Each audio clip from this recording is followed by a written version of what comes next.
తమిళ super star Rajinikanth అల్లుడు నటుడు ధనుష్ తల్లిదండ్రుల వ్యవహారం సినిమాకు మించిన ట్విస్ట్లతో అసలు హీరో ఎవరు విలన్ ఎవరు అనే ఉత్కంఠను కొనసాగిస్తూ నిజాన్ని నిగ్గు తేల్చకుండా నాంచుతూ జరుగుతున్న తంతుని గమనిస్తే అసలు దోషి ఎవరు, న్యాయం గెలిచిందా అన్యాయం గెలిచిందా అనే విషయం మీకే అర్థమవుతుంది. మొదటగా కదిరేషన్ మీనాక్షి దంపతులు ధనుష్ మా కొడుకే అని కోర్టును ఆశ్రయించారు. ధనుష్ నేను వాళ్ళ కొడుకుని కాదన్నాడు. ఇద్దరి మధ్య కోర్టులో ఎన్నో వాదోపవాదనలు జరిగాయి. కదిరేషన్ దంపతులు ధనుష్ పుట్టుమచ్చలను చూడవలసిందిగా కోర్టుని కోరారు. ధనుష్ ని పరిశీలించిన వైద్యులు ధనుష్ కు వాళ్ళు చెప్పిన ప్రదేశాల్లో పుట్టుమచ్చలు లేవని, కానీ ఆధునిక సాంకేతిక పరిజ్ఞానాన్ని ఉపయోగించి వాటిని చెరిపేసుకుని ఉండవచ్చనే అనుమానం ఉందంటూ కోర్టుకు రిపోర్టు సబ్మిట్ చేశారు.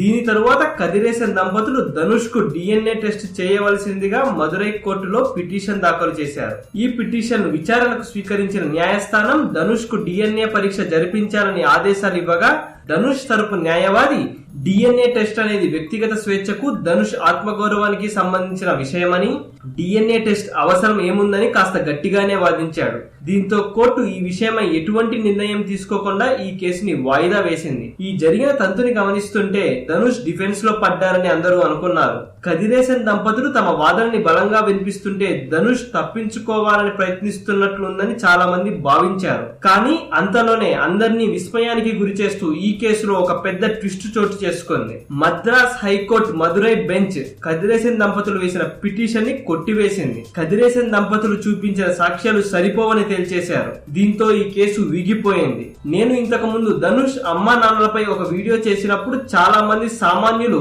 DNA టెస్ట్ చేయొచ్చు కదా, అన్ని ప్రశ్నలకు సమాధానం దొరుకుతుంది అని చాలా మంది కమెంట్ చేశారు. కానీ ఎన్నో ఉన్నత చదువులు చదివి అత్యున్నత స్థానాల్లో ఉన్న వాళ్లకు ఆ ఆలోచన రాకపోవడం నిజంగా విస్మయానికి గురి చేస్తుంది. కేసు వీగింది, ధనుష్ కేసు గెలిచాడు. కానీ న్యాయం గెలిచిందా ఓడిందా అంటే $1 మిలియన్ ప్రశ్నే అని చెప్పక తప్పదు.